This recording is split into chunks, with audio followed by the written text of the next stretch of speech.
خدا اور اس کے رسول کو فالو کرنے والے تھے اور بے بند و بار نہیں تھے، غافل نہیں تھے، اور خدا کے حکم کو دقت سے انجام دینے والے تھے، اور دوسری طرف سے بتوں سے متنفر تھے، توحید کا پرچار کرنے والے تھے، گھبرا گئے کہ آیا بتوں کے ہوتے ہوئے کیا وہ صفا اور مروہ کے درمیان سعی کر سکتے ہیں؟ نہیں کر سکتے، پریشانی کے حالت میں رک گئے، اور خدا کا نبی بھی پروردگار کے حکم کا منتظر ہے۔ آیت نازل ہوئی، کوئی حرج نہیں ہے، صفا و مروہ میں بتوں کے ہوتے ہوئے بھی سعی کی جا سکتی ہے ان مسلمانوں کے لیے۔ بس کس نے ہمیں بتایا ہے کہ یہ حکم، یہ جو آیت ہے حکم شرعی کو نہیں بیان کر رہی بلکہ ایک واقعے کی طرف اشارہ کر رہی ہے، مسلمانوں کے لیے جواز لا رہی ہے، مسلمانوں کو پریشانی سے نکال رہی ہے۔ اور اس آیت کا بھی ایک شان نزول ہے، ان جاکم فاسقم بنبأ۔ تاریخ میں ایک کردار ہے ولید بن عقبہ، پیغمبر گرامی نے اس کو بھیجا قبیلہ بنی مستلق کی طرف کہ جا کر ان سے زکوٰۃ لے آئیں، اور ولید اور بنی مستلق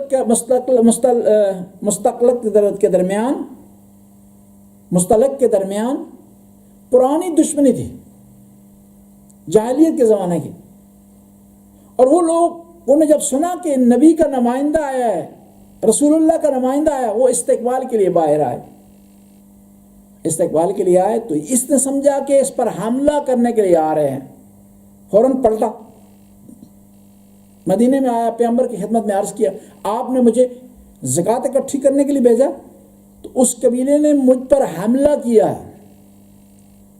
نبی کریم کو جب یہ علم ہوا کہ ہمارے نمائندے پر حملہ کرنے کی کوشش کی گئی ہے، تو نبی کریم نے مشورے کے لیے صحابہ کرام کو بلایا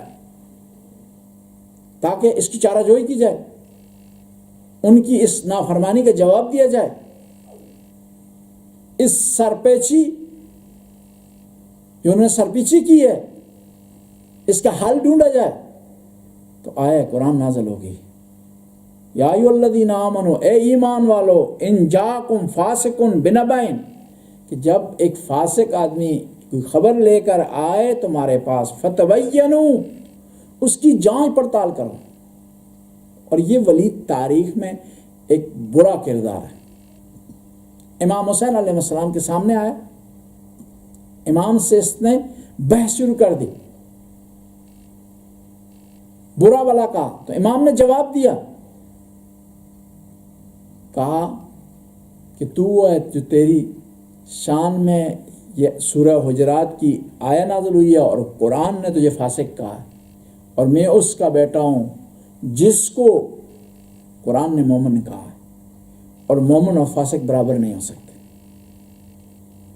اب اس آیت میں کہا گیا کہ فتبینوا، جستجو کرو، چھان بین کرو، اور اسی صورت کی 12 نمبر آیت میں خدا ارشاد فرماتا ہے وَلَا تَجَسَّسُوا، جستجو مت کرو۔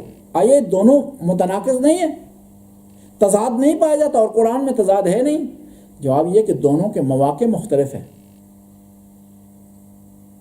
جب ایک معاشرے کا معاملہ آ جاتا ہے، ایک آدمی کی وجہ سے معاشرے میں بگاڑ ہو سکتا ہے، قتل و غارت ہو سکتی ہے، اسلامی حکومت کو نقصان پہنچ سکتا ہے، تو وہاں تبینوا، جستجو کرو، چھان بین کرو، پوچھ گچھ کرو۔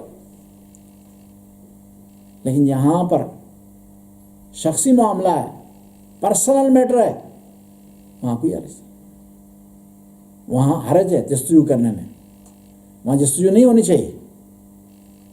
اور پھر اسلام میں تمام احکام مسالے کی بنیاد پر ہے،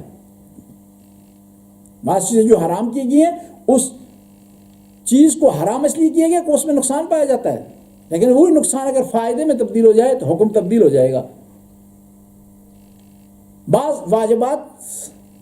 واجبات جو ہیں وہ فوائد کی بنیاد پر ہیں، لیکن ایک واجب میں فائدہ نہیں ہو رہا، نقصان ہے، تو وہاں پر واجب کا حکم تبدیل ہو جائے گا۔ مثال عرض کروں گا، کہا کہ جستجو منع ہے، لیکن ایک آپ کے پاس ایک آدمی خواستگاری کے لیے آتا ہے، آپ کی فیملی سے رشتہ جوڑنا چاہتا ہے، رشتہ مانگنے کے لیے، ہاتھ مانگنے کے لیے آئے، وہاں جستجو ضروری ہے. کہیں غلط آدمی کو آپ رشتہ دے نہ بیٹھیں، کہیں غلط آدمی سے ناطہ جوڑ نہ لیں، ناجائز ہے. اور یہاں کہا کہ فاسق کون ہے؟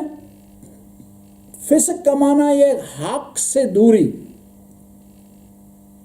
اور یہ حکم فقہی کا جو عادل ہے، فقہی لحاظ سے اصطلاح فقہ میں جو عادل ہے اس کے مخالف ہے. فاسق کون ہے؟ جو آدمی علناً اعلان گناہ کبیرہ کا مرتکب ہے، اسے فاسق کہتے ہیں، اور جب تک توبہ نہ کرے وہ فاسق ہے.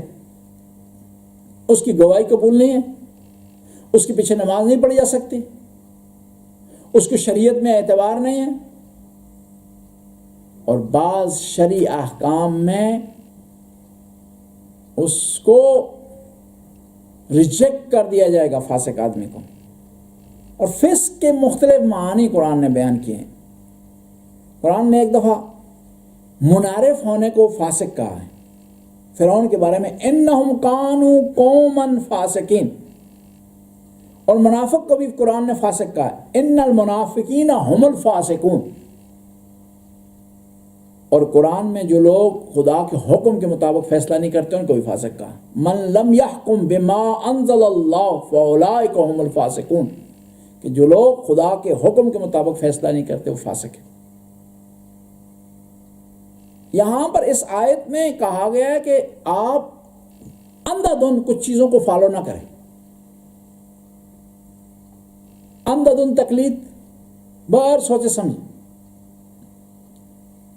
ٹی وی پر ایک لباس کی مشہوری آ گئی ہے تو کل سے لوگ پہننا شروع کر دیں گے. بھائی دیکھیں اس میں حجاب ہے یا نہیں، یہ انسان کے بدن کو کور کرتا ہے یا نہیں کرتا، یہ آپ کی استطاعت اس کے خریدنے کی ہے یا نہیں، یہ دیکھنا چاہیے.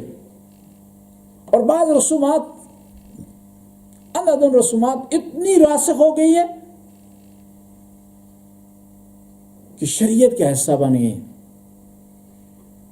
رسم تھی لیکن شریعت کا حصہ بن. اگر آپ اس سال محرم میں اسے بجا نہ لائیں لوگ آپ پہ اعتراض کریں گے. حالانکہ اگر دقت میں جایا جائے، دقت کی جائے، تحقیق کی جائے تو اس کی کوئی شرعی حیثیت نہیں. اس طرح بعض اوقات ایک چیز مشہور ہو جاتی، بعد میں جب تحقیق کی جائے پتہ چلتا ہے کہ اس کا کوئی بیک گراؤنڈ نہیں. بس شریعت ہمیں کہتی ہے کہ اندھا دھند تقلید جائز نہیں ہے. بعض رسومات جو کہ شریعت میں نہیں ہیں ان کو فالو کرنا جائز نہیں ہے. بعض لوگوں کے جو اپنے خیالات ہیں انہوں نے شریعت بنا کر پیش کر دی ہیں، ان کو فالو کرنا جائز نہیں. اور یہ آہستہ آہستہ رچ بس جاتی ہیں بعض چیزیں. مثال کے طور پر اہل بیت سے عقیدت رکھنا، پیار کرنا، محبت کرنا شریعت کا حصہ ہے. لیکن یہ شریعت میں نہیں آیا کہ اہل بیت علیہ السلام کی جب ولادت ہو تو جشن کی صورت میں کیک کاٹا جائے. لیکن محبت کا اظہار ہے، کوئی حرج نہیں ہے. لیکن کل یہ آہستہ آہستہ رسم بن جائے گی اور جس جشن میں کیک نہیں ہوگا اس کو سمجھیں گے یہ شریعت پر عمل نہیں ہو رہا. حالانکہ ایسا نہیں. شریعت اور چیز ہے، ہماری جو رسومات ہیں اور چیز. اور بعض اوقات ایک معاشرے میں ہم رہ رہے ہوتے ہیں، وہاں اکثریت دوسرے لوگوں کی ہوتی ہے، اور اکثریت دوسرے لوگوں کی ہونے کی وجہ سے ان کی مذہبی رسومات کو ہم اپنے مذہب میں لے آتے ہیں یا اس کا متبادل ڈھونڈنے کی کوشش کرتے ہیں. شریعت میں مثال کے طور پر ہے، میں بتاتا ہوں، جس طرح ہم پاکستان میں اہل سنت کے برادران اہل سنت کی اکثریت ہے تو کئی چیزیں ہم نے ان سے لے لی ہیں. مثال کے طور پر ہمارے برادران اہل سنت نماز میں اونچی آواز میں جماعت میں جب پڑھ رہے ہوں تو اونچی آواز میں آمین کہتے ہیں. ہم نے آمین کہنا نہیں ہے کیونکہ ہم شیعہ ہیں، فقہ جعفریہ کو فالو کرنے والے. اس کی متبادل لفظ جو ہم کہتے ہیں الحمدللہ، لیکن آہستہ سے کہنا ہے. اونچی آواز میں کیوں کہتے ہیں پاکستان میں؟ کیونکہ اے برادران اہل سنت آمین کہتے ہیں اونچی آواز میں، تو ہم نے اس کا متبادل اپنے مذہب میں ڈھونڈ کر کے الحمدللہ اونچی آواز میں کہنا شروع کر دیا، حالانکہ آہستہ آواز میں کہیں، اونچی آواز میں ضروری نہیں۔ اور بعض مذاہب میں بھی ایسا ہے، مذہب کا ایک لیڈر ہے، اس کو کوئی خواب آیا ہے، اور خواب اس نے بیان کیے کیونکہ اس کے کچھ فالوور ہیں، کچھ لوگ اس کو فالو کرنے والے ہیں، اس خواب کو انہوں نے شریعت بنا کر پیش کر دی، اور پھر کچھ لوگ اس کو فالو کر رہے ہیں، کچھ لوگوں نے وہ عقیدہ بنا لیا۔ مثال کے طور پر بعض مذہبی رہنما انہوں نے یہ بیان کیا، خواب میں ہم نے خدا کو دیکھا ہے، خواب میں خدا کو دیکھا ہے۔ اب ان کے ماننے والوں نے فوراً اس کو اپلائی کر دیا اور عقیدہ بنا لیا کہ خدا کو دیکھا جا سکتا ہے۔ نہیں، لا تدرک الابصار لیس کمثلہ شیء۔ بس ہمیں جو چاہیے کہ جو بھی خبر ہمیں ملے، جو بھی افواہ ہمیں ملے، چاہے وہ کسی کی خواب کی صورت میں ہو، چاہے کسی کی رسم ہو، چاہے کسی کا اپنا ذاتی ایک قبیلے کی ثقافت ہو، تو ہمیں اسے فوراً فالو نہیں کرنا چاہیے، بلکہ اس کے بارے میں سوچنا چاہیے، سمجھنا چاہیے، جانچ پڑتال کرنی چاہیے کہ آیا شریعت میں اس کی گنجائش ہے، پھر ہم آگے بڑھنا چاہیے۔ انشاءاللہ جو ہے اس آیت کے بعض مطالب رہ گئے، وہ ہم 11 رمضان کے پروگرام میں بیان کریں گے، کیوں 10 رمضان جو کل ہے وہ بی بی خدیجۃ الکبریٰ کی وصال کا دن ہے، تو اس مناسبت سے بعض عرائض پیش کریں گے۔ اللہم صلی علی محمد و آل محمد، یا علیم یا علیم یا غفور یا رحیم۔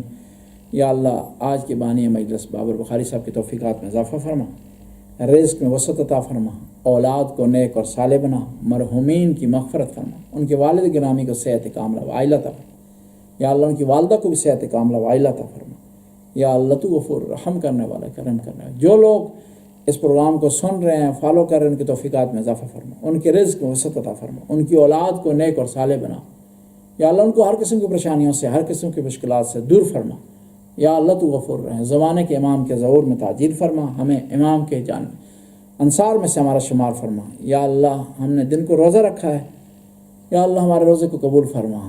یا اللہ ہم نے تیرے لیے روزہ رکھا ہے، تجھ پر ہم توکل کرتے ہیں اور تجھی سے ہر قسم کی مدد مانگتے ہیں۔ خدایا تجھے واسطہ اہل بیت علیہ السلام کی عظمت کا، جن لوگوں نے دعاؤں کی لگا ان کی دعاؤں کو مستجاب فرما۔